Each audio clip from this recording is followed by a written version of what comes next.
Hey guys, welcome back to Ramyamaina Kaburlu. Last వీడియోలో ఆవకాయ part 1 చూసాం కదా.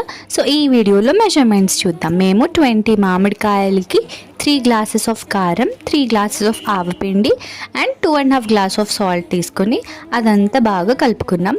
అందులోనే కొన్ని మెంతులు, కొంచెం ఇంగువ అండ్ కొంచెం పసుపు వేసుకుని మొత్తం కారం అంతా కలుపుకుందాం. ఒక గిన్నెడు కారం అవుతే దానికి అప్రాక్సిమేట్లీ 2 గిన్నెలు మామిడికాయ ముక్కలు. ఒక జాడీలో కింద కొంచెం ఆయిల్ పోసుకోవాలి.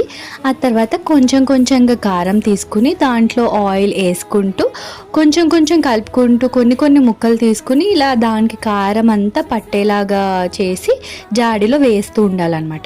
ఇలానే మొత్తం ఉన్న కారానికి అంతా ప్రాసెస్ చేయాలి. కొన్ని ముక్కలు తీసుకుని దానికి బాగా కారం పట్టేలాగా చేసి ఆ జాడీలో వేసుకోవాలి. లాస్ట్కి మన దగ్గర ఉన్న కారం ఇంకా ముక్కలు అయిపోయాక పైనుంచి ఆయిల్ పోస్తామన్నమాట. సో ఒక 2 days తర్వాత బాగా ఆ ఆయిల్ అంతా ముక్కలకి అన్నిటికీ అంటుకుంటుంది ఈ లోపు. సో ఇలా పైనుంచి ఆయిల్ పెట్టి మూత వేసేస్తాము.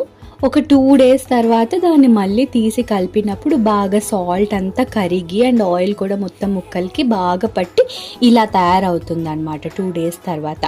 సో ఇంకా మన ఆవకాయ రెడీ అయిపోయినట్టే. ఈ స్టేజ్లో మనం ఉప్పు ఇలా ఏమైనా చూసుకోవచ్చు అనమాట. అంతే గైస్, మా ఆవకాయ అయిపోయింది. Bye. Don't forget to like, share and subscribe Ramyamaina కబుర్లు.